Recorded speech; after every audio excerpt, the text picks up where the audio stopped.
నమస్తే అందరికీ. సున్నుండలు చేసుకునే విధానం.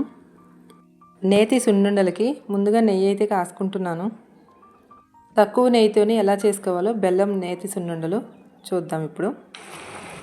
నెయ్యి అయితే కాగిపోయింది. వీటి కోసం నేను పొట్టు మినుముల్ని శుభ్రం చేసి వేపుకుని మిషన్ వేయించి పిండి పట్టించుకున్నాము. వాళ్ళకి పిండి కొంచెం లైట్గా బరగ్గానే పట్టించుకోవాలంట.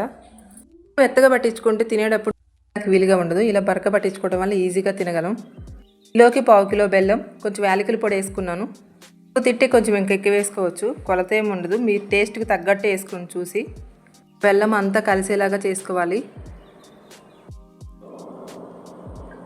లేకుండా మొత్తం కలుపుకోండి. బెల్లం వేసుకుంటే మిక్సీ వేసేసి పౌడర్ లాగా కలిపేసుకోవడమే.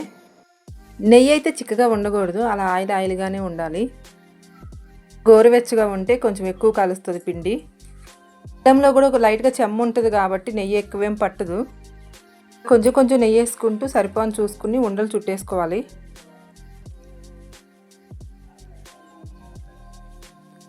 మొత్తం ఒక్కసారి పొయ్యొద్దు, మళ్ళీ ఎక్కువ పట్టేసిద్ది నెయ్యి.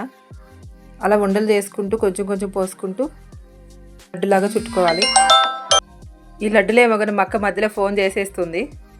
అక్కతో మాట్లాడవచ్చు, మళ్ళీ కంటిన్యూ చేస్తాను. ఇంకా సరిపోను అలా నెయ్యి వేసుకుంటూ చూసుకుంటూ కలుపుకోండి. ఒక్కసారి నెయ్యి పోసేసినా కూడా అది పీల్ చేసుకుని వేస్ట్గా ఉండలు చుట్టినప్పుడు ఇలా అడుగు నుంచి చెమ్మగా వస్తుంటుంది. అలా కన్నా ఇలా కొంచెం కొంచెం వేసుకుంటూ సరిపోను లడ్డు చుట్టుకుంటే సున్నుండలు చాలా బాగుంటాయి. ఇలా చుట్టుకునేటప్పుడు ఇలా విడిలిపోతున్నట్టు ఉంటాయి, కానీ ఇలా కాసేపు ఇలా లడ్డులాగా చేస్తుంటే మళ్ళీ గట్టిగా అయిపోతాయి. లడ్డు చుట్టానికి రాటల్లా విడిలిపోతుంది, ఇంకా నెయ్యి పట్టిద్దేమోనని ఆవేశంగా పోసుకోవద్దు. అదంతా మొత్తం తయారైపోయిన తర్వాత ఒక చోట పెట్టుకుంటాం కదా ప్లేట్లో, అవంతా అడుగున చెమ్మగా వచ్చేస్తుంది. అలా కన్నా చూసి కరెక్ట్గా సరిపోని వేసుకుని చేసుకోండి. నెయ్యి ఎక్కువ పట్టిద్ది సున్నుండలు అనుకుంటారు, కానీ నెయ్యి ఎక్కువేం పట్టదు. కరెక్ట్గా చూసుకుని చేసుకుంటే కొంచెమే పట్టిద్ది. లడ్డులు చుట్టడం అయిపోయింది. మేమైతే టేస్ట్ చూసేసాం. మీరు కూడా చేసుకుని ఎలా ఉన్నాయో కామెంట్ చేయండి.